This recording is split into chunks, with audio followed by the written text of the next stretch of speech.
অখিলেশ আর মুক্তিকে ঘনিষ্ঠ অবস্থায় দেখে ফেলল বিহান। হ্যাঁ বন্ধুরা, এমনটাই দেখা যাবে। বিস্তারিত জানতে ভিডিওটি না টেনে সম্পূর্ণ দেখতে থাকুন। গল্পের শুরুতেই দেখা যাবে অখিলেশ ঘরে যখন একা বসে থাকে তখনই সেখানে মুক্তি তার জন্য খাবার নিয়ে আসে আর বলে, অখিলেশ আমি জানি তোমার অনেক খিদা লেগেছে, কারণ তোমার পেটে কিছু না পড়লে তোমার রাগটা আরও বেড়ে যায়, তাই আমি তোমার জন্য খাবার নিয়ে এসেছি।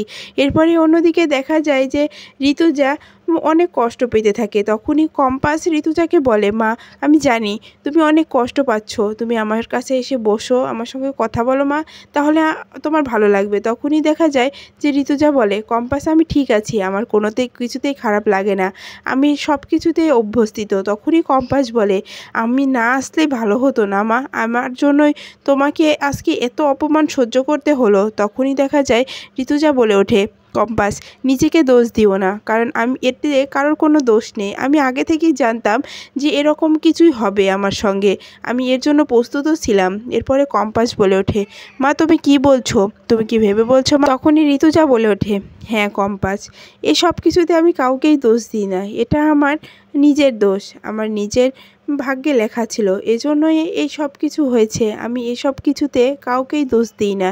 এরপরেই দেখা যায় অন্যদিকে অখিলেশ এর কাছে যখন মুক্তি খাবার নিয়ে আসে তখনই অখিলেশ বলে, কেন এসেছো মুক্তি, আমি কিছু খেতে চাই না, আমার কোনো কিছু ভালো লাগছে না মুক্তি, তুমি এসব নিয়ে এখান থেকে চলে যাও। তখনই মুক্তি বলে ওঠে, অখিলেশ আমি তোমার সব কিছুতেই তোমার সঙ্গে আছি, তুমি না খেয়ে থাকবে আর আমি খেয়ে ঘুমিয়ে থাকবো, এটা হতে পারে না, কারণ আমি তোমাকে অনেক ভালোবাসি, এজন্য তুমি কষ্টে থাকলে আমি ভালো থাকতে পারি না, বিশ্বাস করো সবসময় আমি তোমার সাথেই আছি।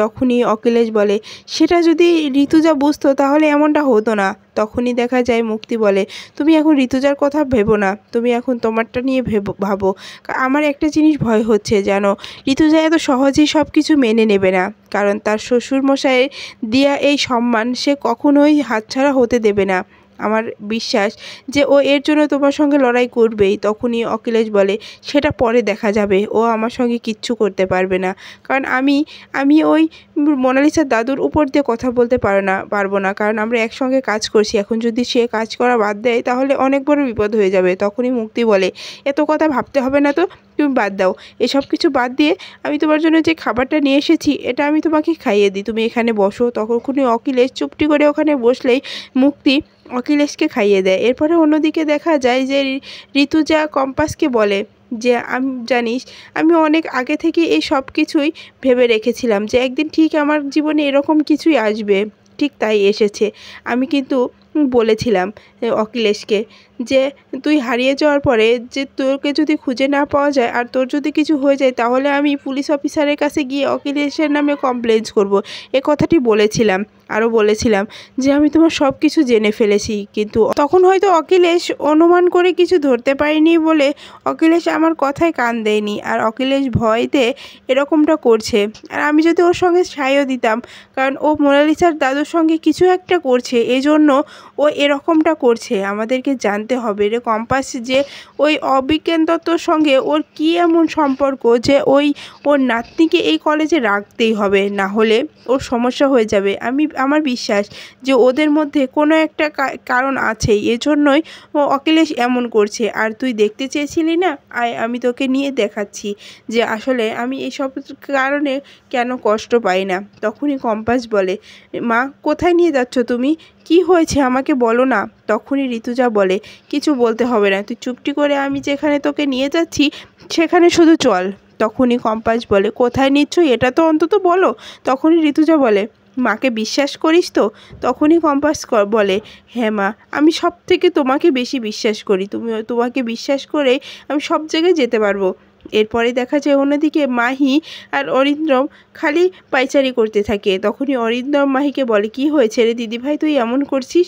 তখনই মাহি বলে, আমি মোনালিসাকে ফোন করে সব কিছু বলবো যে কম্পাসের বার্থডে পার্টির অনুষ্ঠানের আয়োজন করছে।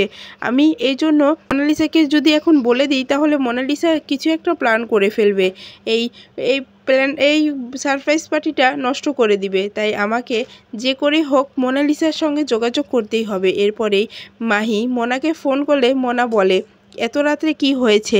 তুমি ফোন করলে মাহি? তখনই মাহি বলে, হ্যাঁ ফোন করলাম, দরকার আছে বলেই তো তোমাকে ফোন করলাম। তো একটা কথা শোনো, সামনে কম্পাসের বার্থডে আছে, আর সেখানে এই বাড়ির সবাই মিলে কম্পাসের জন্য বার্থডে পার্টির আয়োজন করেছে, তাই আমি তোমাকে জানালাম। তখনই মোনালিসা বলে, তোমার দাদা ভাইও তাহলে সেটা সায় দিয়েছে না? সেও বলেছে করবে।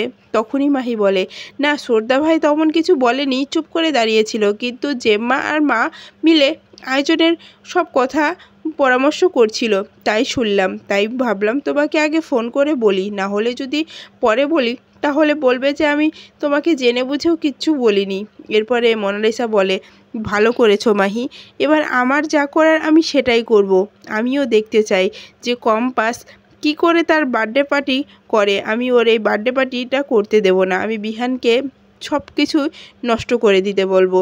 এরপরেই দেখা যায় যে মাহি বলে, তাহলে তাই করো, এখন ফোনটা রেখে দিই, যদি জেম্মা জানতে পারে তাহলে অনেক বকা দিবে। এরপরে ফোনটা কেটে দিয়ে অরিন্দ্রম মাহিকে বলে, দিদিভাই তুই কি করতে চাচ্ছিস বলতো?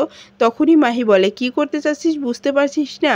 ওই কম্পাসকে আমি ঘেন্না করি, কম্পাসের কারণে জেম্মা আমার গায়ে হাত তুলেছিল, এজন্য আমি কম্পাসকে কখনোই সুখে থাকতে দেব না, ভালো থাকতে দেব না, ওর আনন্দ আমি সহ্য করতে পারি না, বিশ্বাস কর।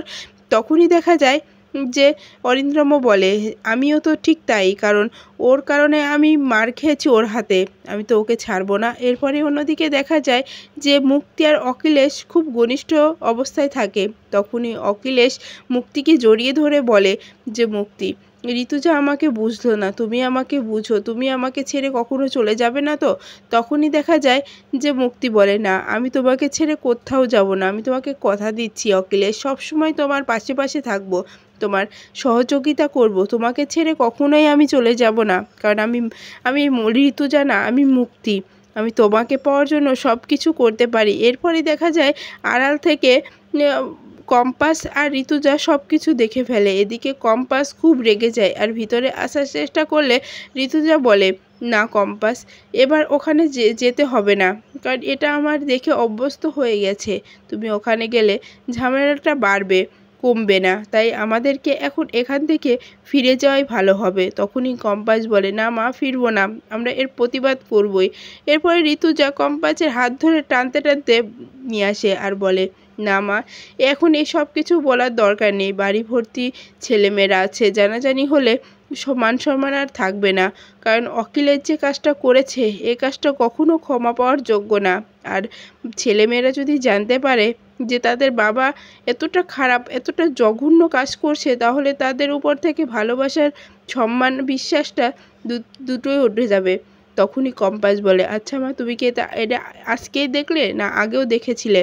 তখনই ঋতুজা বলে, না আমি আগেও একদিন দেখেছিলাম, অফিসে যাওয়ার নাম করে যখন বাইরে গিয়েছিলাম, আমার আসার কথা ছিল দেরিতে, কিন্তু সেদিন তাড়াতাড়ি কাজ শেষ হওয়ার কারণে আমি তাড়াতাড়ি বাড়িতে ফিরে আসি, আর এসেই এরকম অবস্থা দেখে হয়তো আমার সেদিনকে অনেক কষ্ট হয়েছিল, কিন্তু এখন আর কষ্ট পাই না। আবার যেদিন তুই আংটির পাথরটা আমাকে দিয়েছিলি, সেটাও দেখে আমার বিশ্বাস হয়েছিল ওদের মধ্যে এখনও সম্পর্ক রয়ে গেছে, তাই আমার আর খারাপ লাগে না রে কম্পাস। তখনই ঋতুজা কেঁদে ফেলে। তখনই দেখা যায় ঋতুজার চোখ দিয়ে জল বের হয়ে যায়, আর কম্পাস জলটা মুছিয়ে দিয়ে বলে, মা, আমি তোমার পাশে সব সময় আছি, তোমার পাশে থাকার জন্য যত ঝড় কিছু করার হয় আমি সব কিছু করব, কিন্তু তবুও তোমাকে কখনো কষ্ট পেতে দেব না, আমি তোমার বৌমা না, তোমার মেয়ে হয়ে তোমার পাশে থাকতে চাই মা।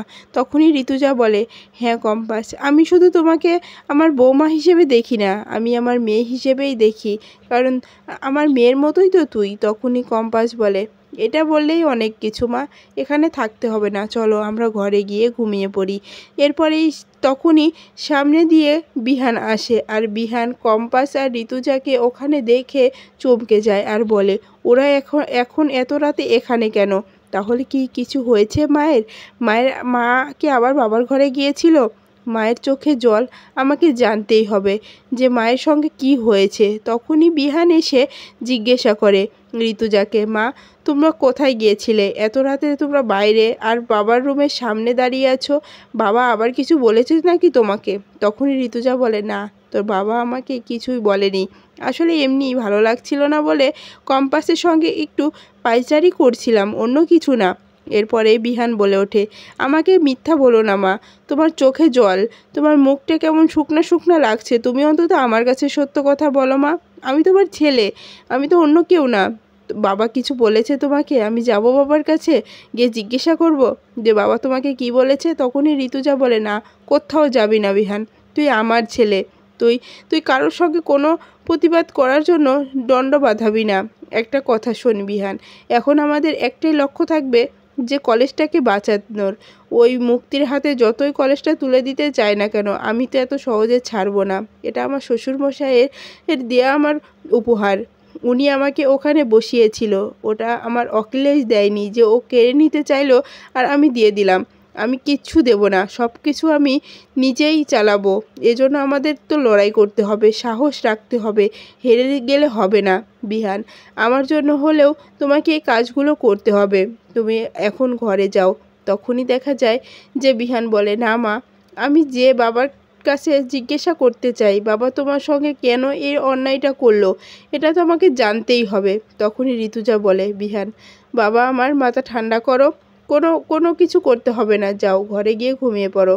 কম্পাস, চল আমরা গিয়ে ঘুমিয়ে পড়ি। এই বলে ঋতুজা চলে গেলেই তখনই কম্পাস যেতে গেলেই বিহান জিজ্ঞাসা করে, তুমি কি আমাকে বলবে নাকি তুমি চুপ করে থাকবে এখনও?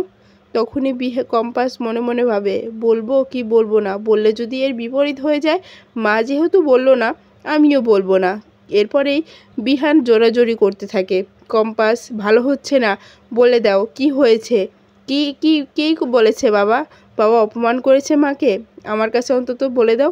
তখনই কম্পাস বিহানকে নিয়ে গিয়ে দেখিয়ে দেয় যে মুক্তি অখিলেশের ঘরে একসঙ্গে খুব ঘনিষ্ঠ অবস্থায় আছে। এটা দেখে তো বিহান রেগে যায়, আর তখনই কম্পাস বলে, এতটা রাখবেন না বিহান স্যার। তখনই বিহান বলে, কম্পাস এটা সহ্য করতে পারছি না, আমি যাবই ওখানে। এর কম্পাস পড়ে যাওয়ার ভান করে, তখনই বিহান এসে কম্পাসকে ধরে ফেলে আর বলে, কি হয়েছে, নিজেও কি একটু দেখে চলতে পারো না? এখনই তো পড়ে যেতে, পড়ে গেলে কি হতো? তখনই কম্পাস বলে, বিহান স্যার আপনি এই কথাটা কাউকেই বলবেন না, একদিন এমনিই সবার সামনে চলে আসবে, এই কথাটা জানাজানি হলে মায়ের খুব কষ্ট হবে, মায়ের সম্পদটা নষ্ট হয়ে যাবে। তখনই দেখা যায় বিহান বলে, না আমি কিচ্ছু বলবো না, আমি চুপ করেই থাকবো, সব কিছু মুখ বুঝেই সহ্য করব। যাও তুমি আর মা যেটা